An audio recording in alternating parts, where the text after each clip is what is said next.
We are going to work the whole day and whole night again up until the last day when we find a diamond. This is the voice of just some of the thousands of so-called zamazamas or illegal miners desperately digging for diamonds and a better life in the desolate parts of the Northern Cape province. There's no point in telling these people that they're busy committing a crime. They don't see it as criminal. They certainly don't see it as being part of organized crime. It's their way, and it's their only way in most instances to put some bread on the table for their families. You know, the locals in places like Kleinse and Komaggas and Kooinas and little towns like that will tell you that the unemployment rate is around 90% in those regions.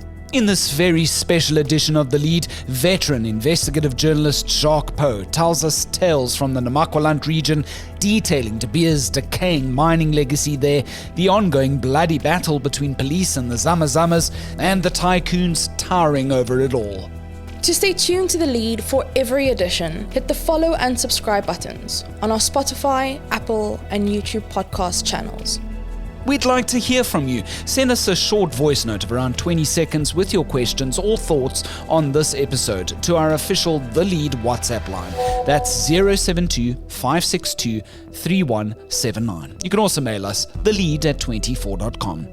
I'm your host, Graham Robenheimer. Let's chat all this and more right here on this very special edition of The Lead on News 24.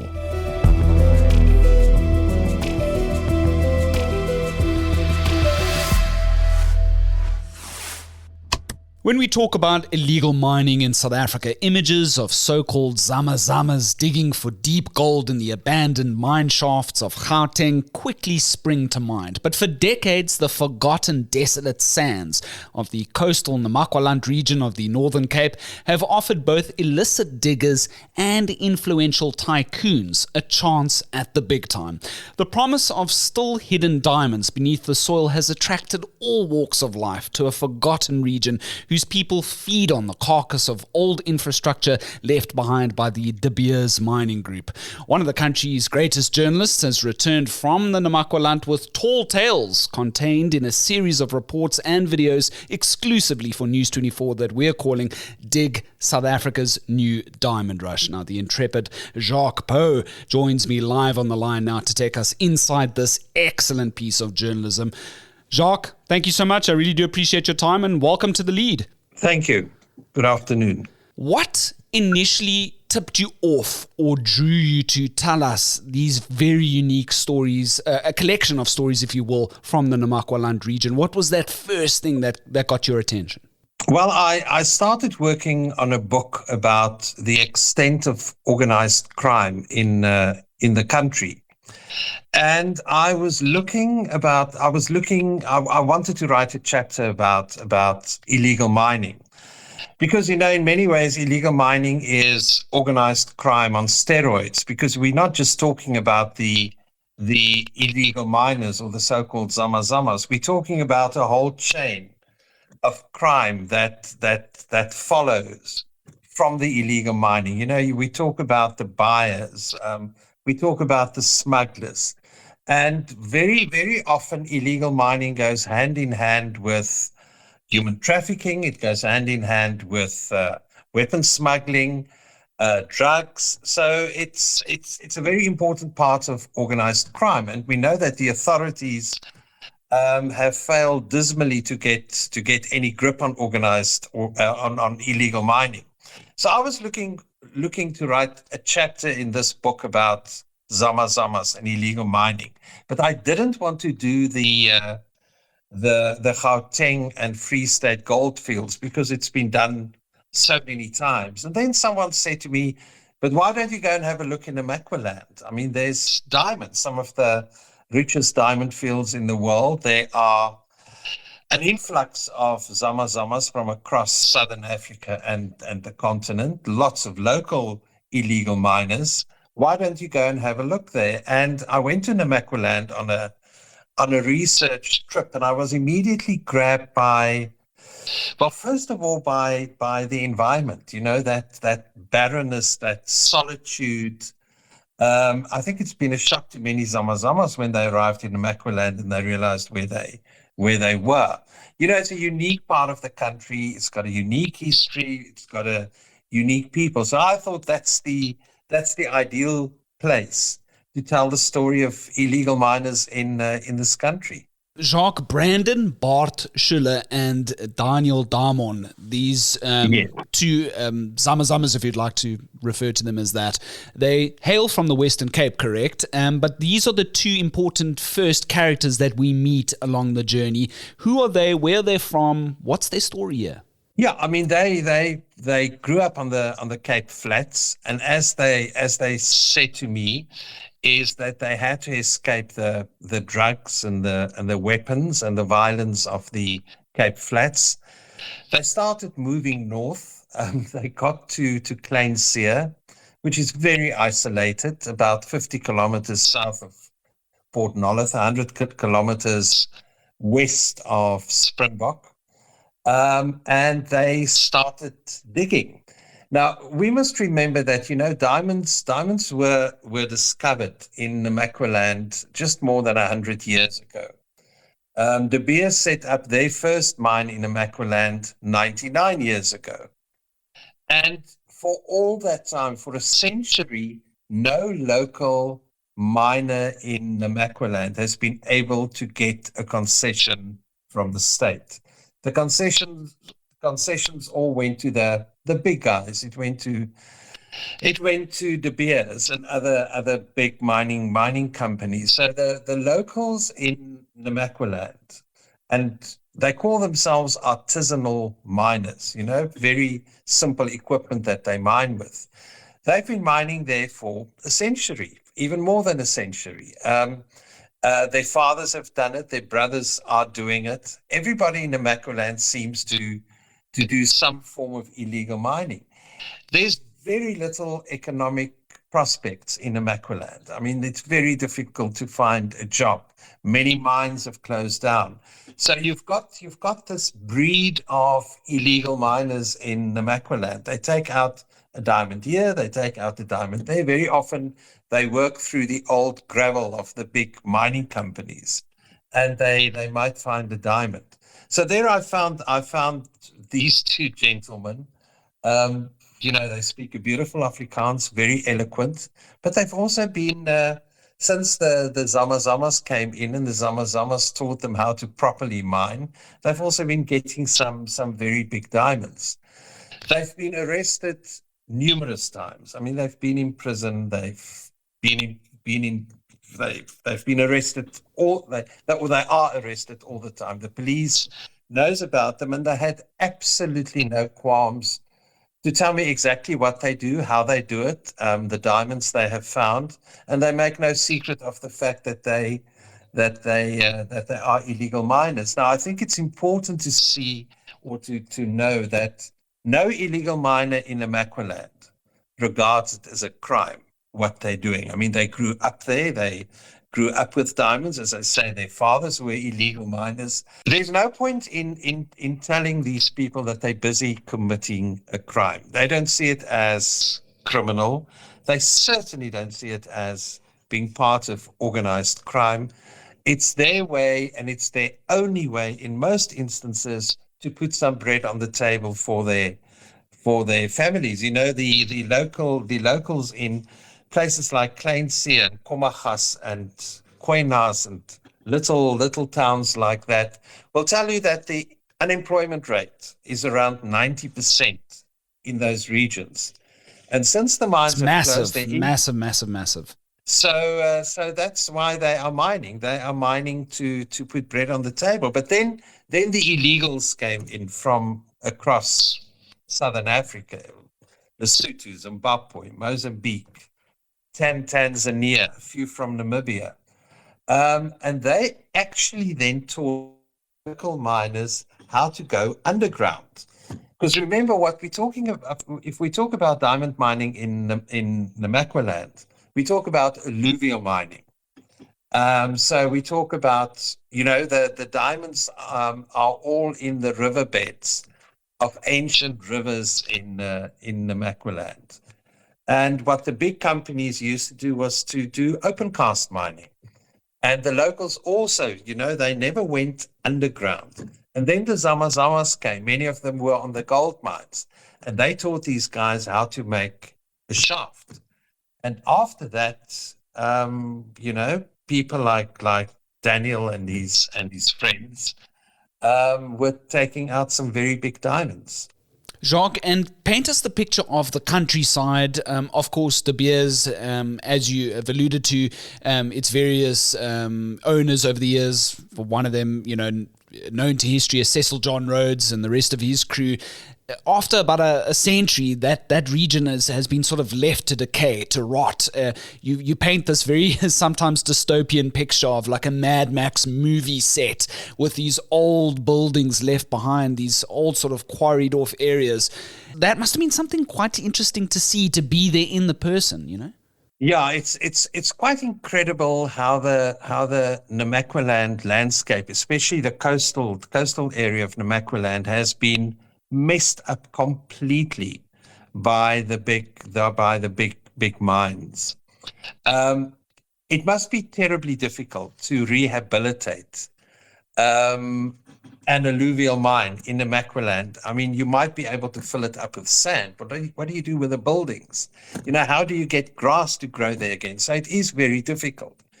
But it's also clear, it's part of our mining legislation that companies are forced to rehabilitate the mines that they left behind, which hasn't happened in Namaqualand. It is really like a bit of a moon landscape, sort of a Mad Max film set.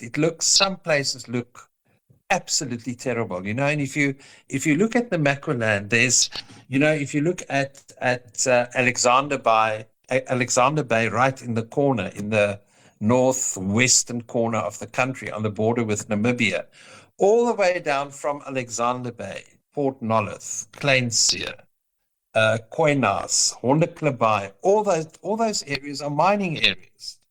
And there is very, very little left for the locals. The locals, or many of the locals, were originally were goat farmers. They had sheep.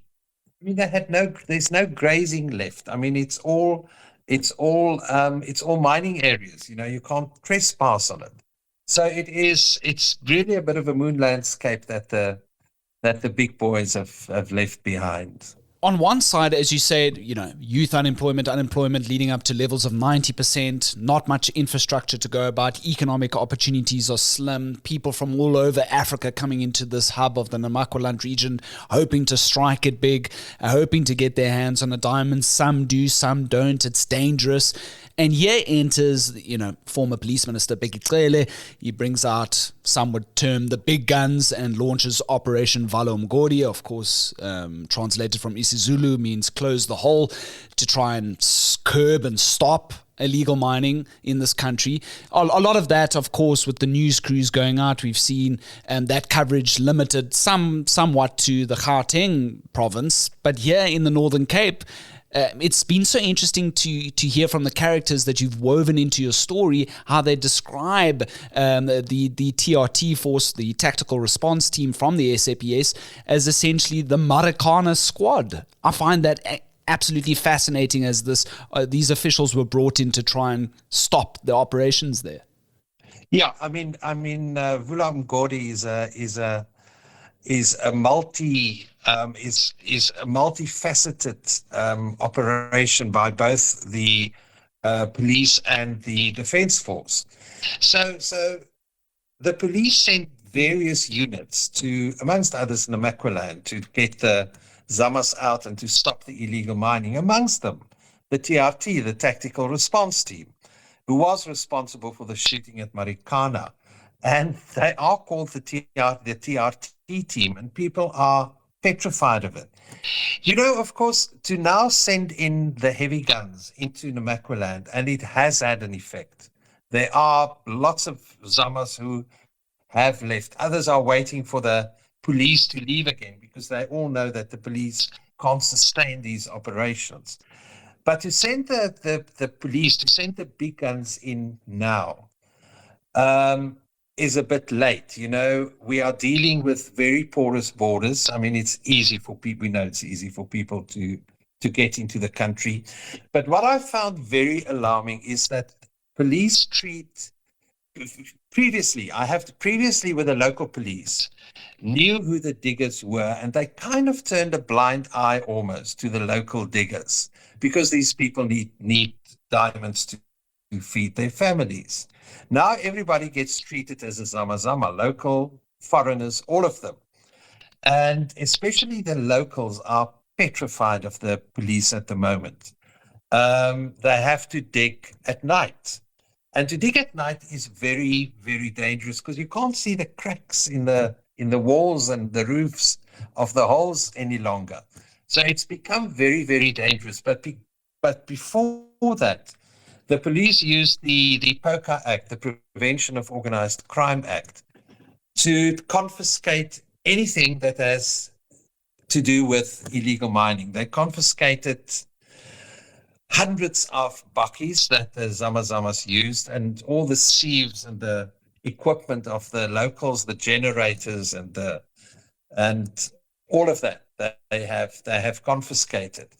I spoke to a lot of these Zamazamas, and we have to remember that all of them are to a certain extent the victims of failed economic policies in Africa. Not just South Africa, the rest of the continent, or most of the continent as well. They're not here because they want to be here, and I'm not trying to evoke any empathy or sympathy for the Zamazamas. But I spoke to people, the one woman I spoke to was a senior official in the Department of Agriculture in Zimbabwe. She couldn't feed her family on a salary. There's carpenters amongst them. There are electricians amongst them that can't find employment in their own country. And of course, they come to get diamonds. Now, I know it's organized crime. And as I say, other crimes often accompany the Zamazamas. Like, for example, everybody's petrified of the guys from Lesotho. You can always recognize with their blankets because they say these people carry guns that they buy from the Lesotho Defense Force. So I think what I also tried to do was to kind of create some understanding of who these Zamazamas are. Many of them are not inherent criminals, or they are involved in criminality now. And I don't know whether the solution is to try and kick them out of the country and to get rid of them. I don't think you solve the problem because they're going to come back again because our borders are so porous. I mean, there's lots of these Zamazamas now working on farms on the Orange River and whatever, and they're waiting for the police to go away, and they will try and dig over weekends and whatever. So the problem has not been solved by all the police in Namaqualand. There's much less Zamazamas now than there was like 2-3 years ago, but they are going to come back because I can't see how the police can sustain this operation forever.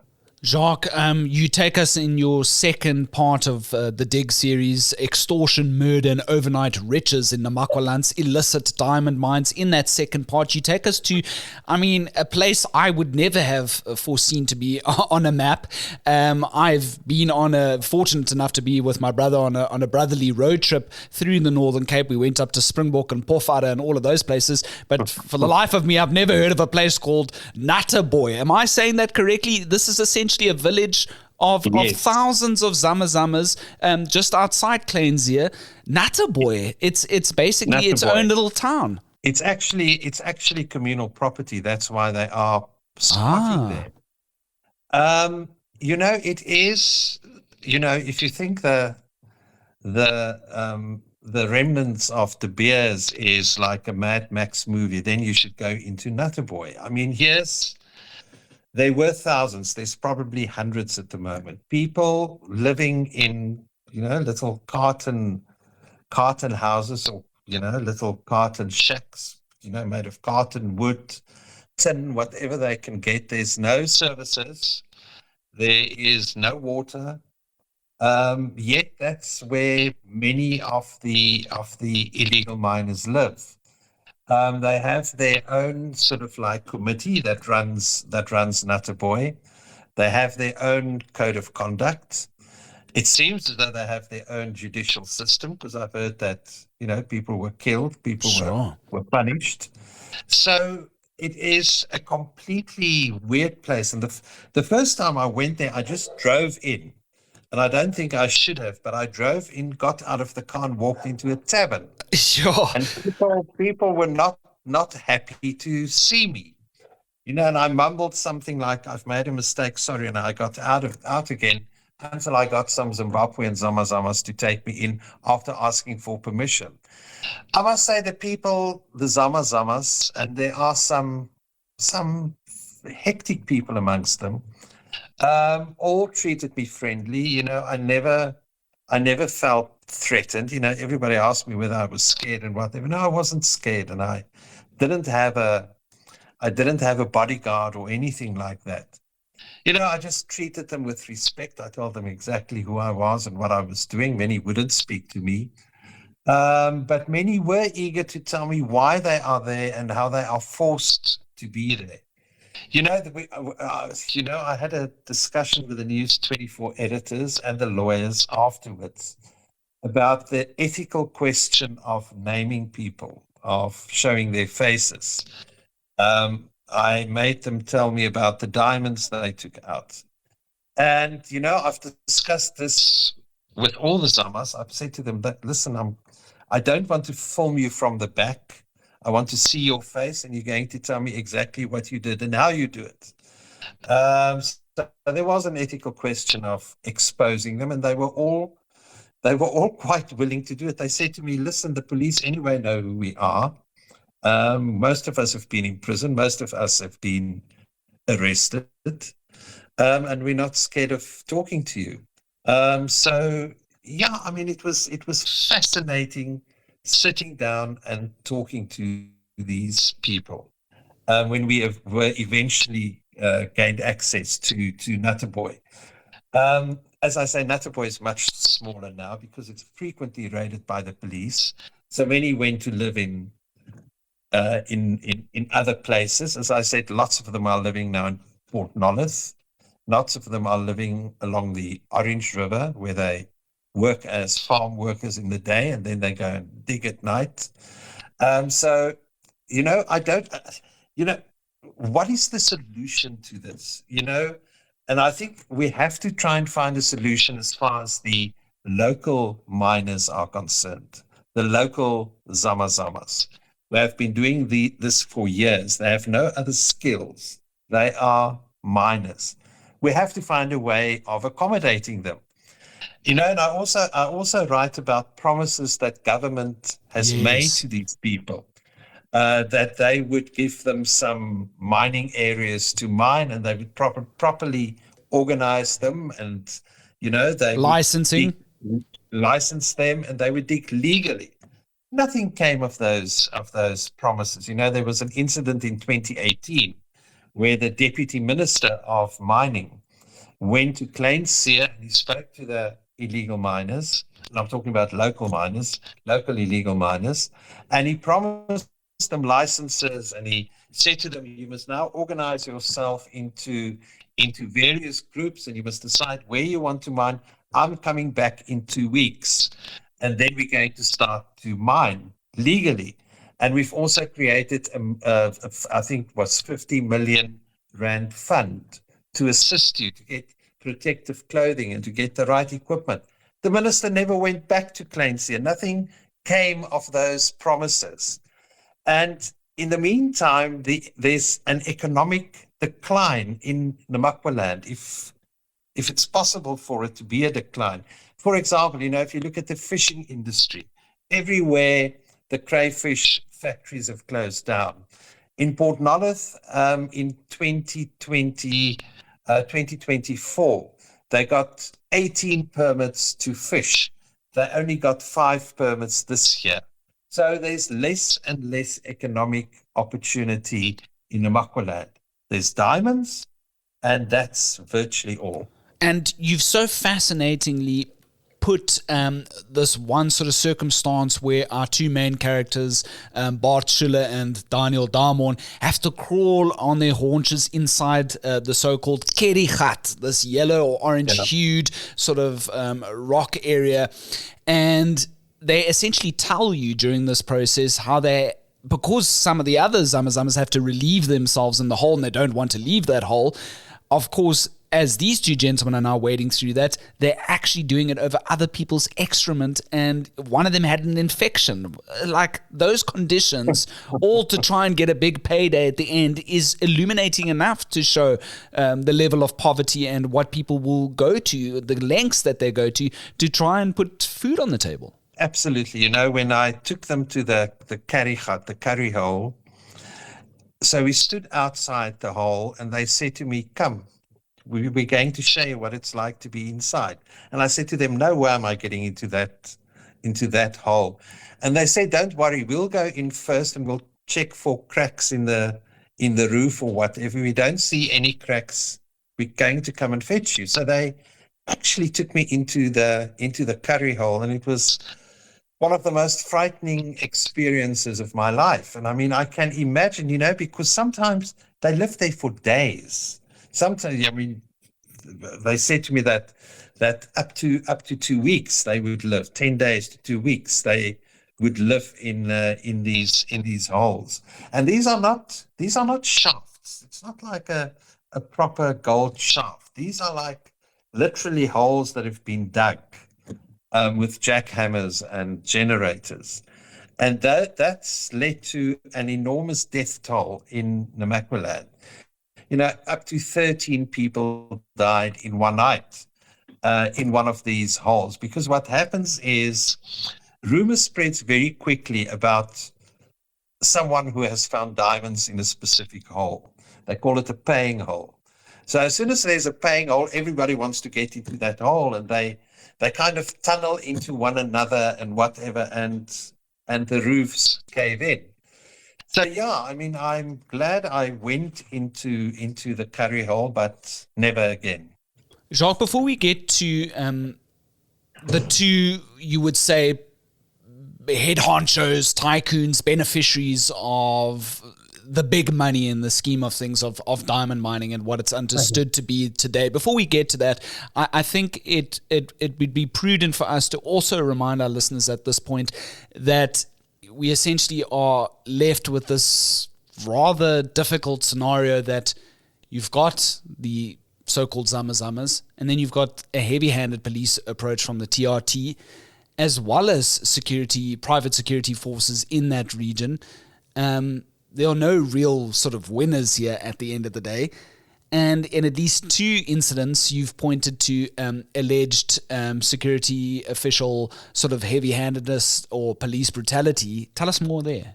I think it's also because of a high level of frustration for the police. I remember, there was when they started their operation in Namaqualand, they arrested 867 Zamas in one raid.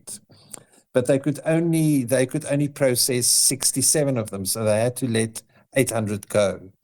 So despite all the arrests and despite all the police action, the conviction rate in Namaqualand is very, very low. I couldn't find out what it was. But, everybody had said to me, they were arrested and then they were released. I mean, one of the female Zamazamas, the Zimbabwean woman that I interviewed, one was arrested and had an uncut diamond with her. She spent almost 3 months in prison, and then the diamond went missing. The diamond got lost, which apparently happens quite frequently. Sure. So it's very, very difficult for the police. They work hard. It's not easy. It's harsh conditions. It's very hot, windy. And there's not a hell of a conviction rate. It's very difficult, it seems, to convict an illegal miner. Jacques, to end off, you take us in part 3, and there's so much to talk about here, and we're never going to do it all justice because of, the unfurling court cases involving the following two I would say, notable figures. One is, of course, he's been in the headlines a hell of a lot, Louis Liebenberg. He's facing his own trial at the moment. He's accused of, as you've put it in your piece, flogging parcels of make-believe Namaqualand diamonds to more than 40,000 gullible investors, quote unquote, and billions were parted in that. And then on the other side of the coin, when it comes to the diamond business as we understand it today, on a more formalized scale, is Christopher David Kimber, a 64-year-old, and he manages his Northern Cape diamond mines and concessions from a very nice office in Stellenbosch. Why did you want to bring these two particular figures into your reporting? It was, as I understand it, an attempt to show, who really benefits at the end of the day in the absence of De Beers, who has left that countryside with the last of its infrastructure there, right? Yeah, I approached Chris Kimber because he's got the biggest diamond mine in the Northern Cape, in Namaqualand. I mean, his diamond concession stretches for 106 kilometers on the southern bank of the Orange River. I mean, it is absolutely enormous. It's also a place where the Zamas love to dig because there's lots of diamonds. So I approached Chris Kimber, who runs kind of like, I would almost say, a model operation. He has employed quite a number of locals. And he also owns a town in Namaqualand, his own mining town. Incredible. But what was fascinating about Chris Kimber is that Chris Kimber is at the moment standing trial for multi-million rand fraud that dates back to 2014. It dates back a decade. Where he had a deal with a British businessman, and apparently things went wrong. He was arrested by the Hawks and he was charged. Now, despite that, it turned out that Chris Kimber went to Paris in October 2023 to attend the final of the Rugby World Cup as a guest of French President Emmanuel Macron. And of course, Cyril Ramaphosa was there as well, and he met Cyril and he got photographed with Cyril, and he spent the weekend as a guest of Macron, and apparently they're good friends. He didn't want to tell me how they became friends or the story behind the story, but there's videos of them all together, the whole happy family together. And then on the other side of the coin, a man who's been in the headlines a hell of a lot is Louis Liebenberg. Now that he's finally facing, some sort of justice in terms of his court case in Bronkhorstspruit, it's been so interesting for you in your writing to show us a different side of him that I wasn't aware of as a newsie, and to show us a little bit more about the character. And here you also focus on one of the people that have been left behind in the Northern Cape, who essentially gave over 4 million rand of their life savings to Mr. Liebenberg, and to this day they're now currently living on SASSA grants. Yes, I mean, I spend a day with Liebenberg in Port Nolloth, where he grew up as a child. They lived there for quite some years. His father was the pastor in the church. We went back to the church where we interviewed him, and he's an utterly charming man. I mean, he can sell sand to a Namaqualander. I mean, there's no doubt about it. He can sell anything to anybody. We spent a day with him. We interviewed him. We went to his mine. We attended one of his road shows, where he brings in investors from across the country, and he shows them the mine, and he tells them tales, and he talks a lot about sex, and the aunties giggle and the uncles look away and whatever. Fascinating character. And I can, to a certain extent, after having met him and after spending some time with him, I can understand how he was able to get people to invest in his diamond scheme. Now his diamond mine well, his former diamond mine, because he's now been sequestrated, is situated in a town called Kwenas. Now, there's nothing in Kwenas. I mean, it is on the other side of the world. Yet several people came to live in Kwenas because of Liebenberg that went there often. And one of them was this woman I met who invested her life savings, and then the money she initially got out reinvested again. Because remember, that's how a pyramid scheme works. I mean, the first to invest get money out because they must get others to investigate, and she got some money. She reinvested. She invested in the end altogether 6 million rand because she got money out and she invested it again. That's a lot. Lost everything. She was a teacher. Liebenberg's wife's brother, his brother-in-law, still lives in Kwenas, and there's still a number of supporters in Kwenas, and they refer to one another as the chickens and the eagles, but they're still there. Sure. Unbelievable. It's been a fascinating discussion, Jacques. So many stories to tell. Of course, you before this discussion gave us a hint that it could be a standalone book, if you will. And of course, there's a video series that's also been put out on News 24 for our readers to go and watch. Lastly, out of all of this, what is the one vignette or moment of your coverage there that will stay with you forever? Is it the Kerigat? No, I think it was the Kerigat definitely stands out, but I think more so was walking into Natterboy, and I mean, I don't know who got the biggest fright, me or the guy sitting in the bar, and here's sort of like a guy walks in and starts asking questions. There was also a weekend that I spent with 5 Zimbabwean miners up near the Orange River for the whole weekend. We literally filmed them at night and through the night where they were digging for diamonds. In the end, they got a little diamond. They weren't very happy. They thought they would get more. But it was just fascinating. I mean, it's one of those things you'll remember for a long, long time.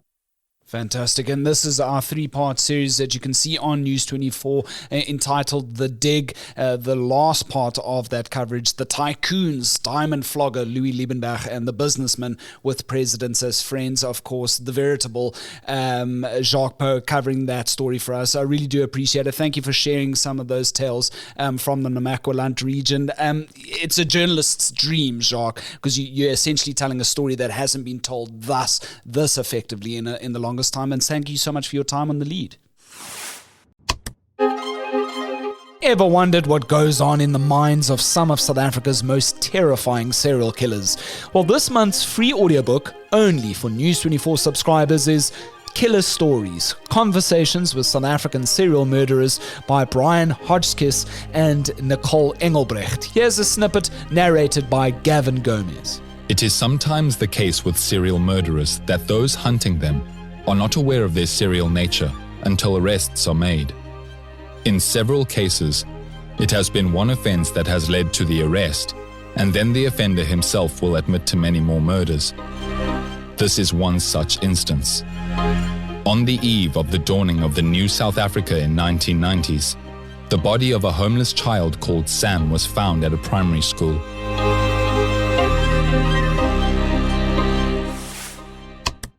I hope you've enjoyed the last 30 minutes or so chatting to senior investigative journalist Jacques Pauw. It's been an absolutely fascinating discussion. If you'd like to read more on everything he uncovered in the Namaqualand region, our 3 articles penned by Jacques read the following: A Diamond's Not Forever, Blood, Fear and Brutal Warfare in Namaqualand. That's part 1.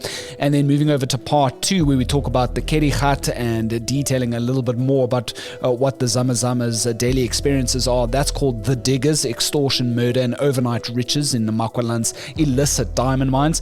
And then rounding off with the three pieces is the tycoons, a diamond flogger, Louis Liebenberg, and the businessman with presidents as friends. And then, of course, our multimedia team has put together Dig, South Africa's new diamond rush. You may have heard some elements of that, interviews with Zama Zamas at the beginning of this podcast.